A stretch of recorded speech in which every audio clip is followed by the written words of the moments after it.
Assalamualaikum warahmatullahi wabarakatuh.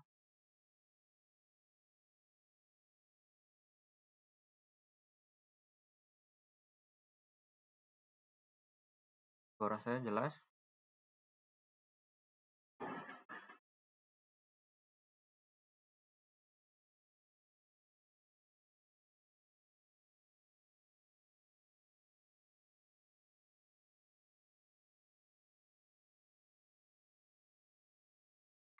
Baik, untuk pertemuan kita ya, pada pertemuan keempat ini tentang dari sisi struktur atom dan statistik elektron, di mana kita dapat memahami dasar-dasar dan konsep daripada kuantum ya.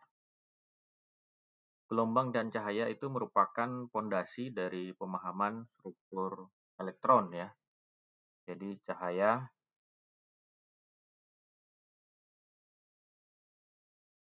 cahaya bisa sebagai gelombang elektromagnetik ya.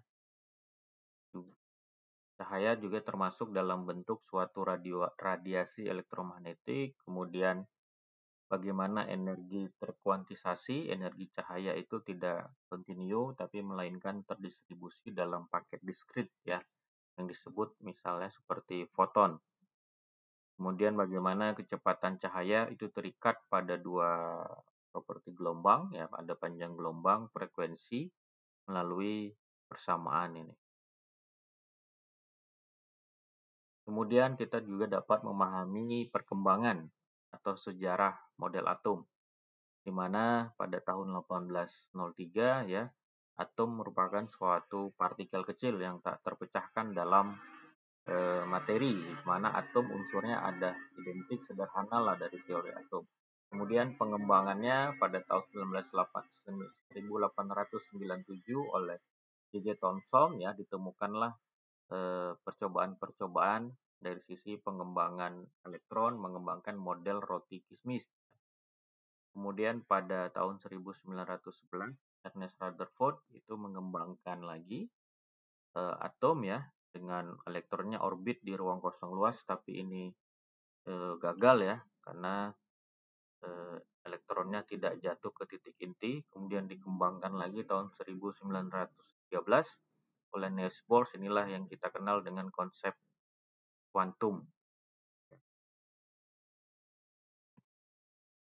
Kemudian dari sisi model Bohr dan spektrum atom ya, jadi kita dapat melihat dari sisi tingkat energi terkuantisasi ya, elektron itu dapat diperbolehkan dengan orbitnya melingkar pada lingkarannya ya, dengan energi sedikit. Kemudian dari sisi transisi elektron ya, juga ada emisi fotonnya. Kemudian mekanika dari sisi kuantum dan bilangan kuantum elektron ya.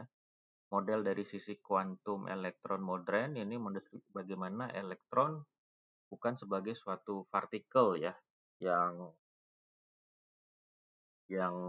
dapat mengorbit dalam gelombang wilayah tertentu. Misalnya bilangan kuantum utama itu ada nilai 1, 2, 3, bilangan kuantum azimut ya, kemudian kuantum magnetik dan kuantum spin. Mana kuantum magnetik ini menentukan orientasi dari orbital dalam suatu ruang. Nilainya itu ada -1 hingga +1. Kemudian bagaimana bilangan kuantum spin ini menentukan arah rotasi ya. Aturan dari sisi pengisian untuk elektron ya, ada dari sisi prinsip Aufbau, bagaimana elektron mengisi orbital dalam urutan peningkatan energi. Kemudian ada prinsip evolusi Pauli, ini bagaimana dari sisi elektron yang dapat menampung maksimal dari sisi 2 elektron. Kemudian ada aturan Hahn ya, dengan bagaimana pengisian orbit ada dari 3 orbital dan orbit-orbit lainnya dalam elektron.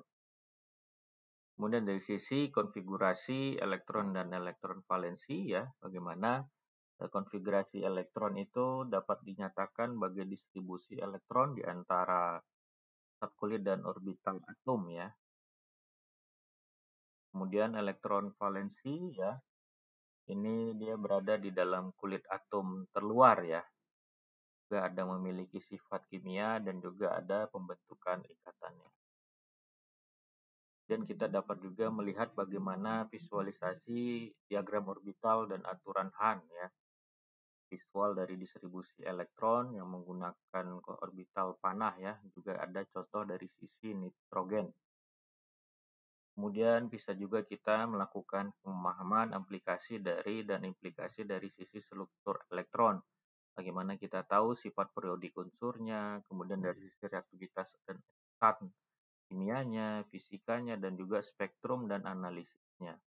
Jadi perkembangan dari sisi model atom ini terus berlanjut dengan teori-teori kuantum ya, yang semakin kompleks.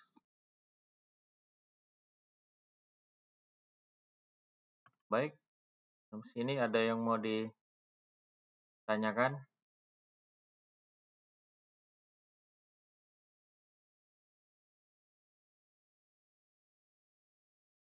Ada? Tidak ada?